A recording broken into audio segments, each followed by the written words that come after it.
Many people struggle at the beginning with the basic knowledge as they buy a DSLR camera. And if you have similar pictures that look like this, then check this video to the end. To take pictures, you have to know and to handle with 3 factors: the shutter speed, the aperture and the ISO. In this video I explain the ISO to you, the simplest. The ISO means the sensibility of the sensor. If you put the ISO up, your pictures get brighter, and if you put them down, your pictures get darker.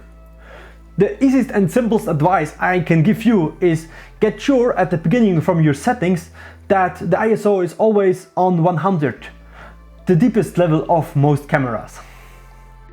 Because the higher the ISO, the more quality we lose in our pictures. Imagine a small speaker where you turn up the volume too high. What's happened? The music started to sound noisy and the speaker died. And the same happens with our pictures when the ISO is too high.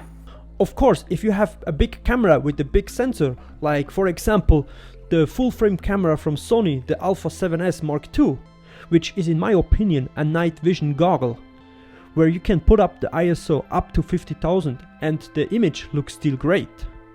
But with beginner cameras, the sensor is small and the noise starts around 400 to 800 ISO. So remember, start always with the lowest ISO.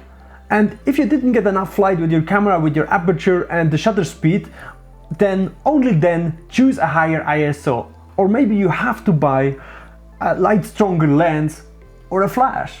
So that's it for this video and the ISO. I say thank you for watching. If you like this video and it was helpful, then push the like button. If you want to see the full basic tutorial for photography, then click here on this video. In this sense, thanks for watching and have fun.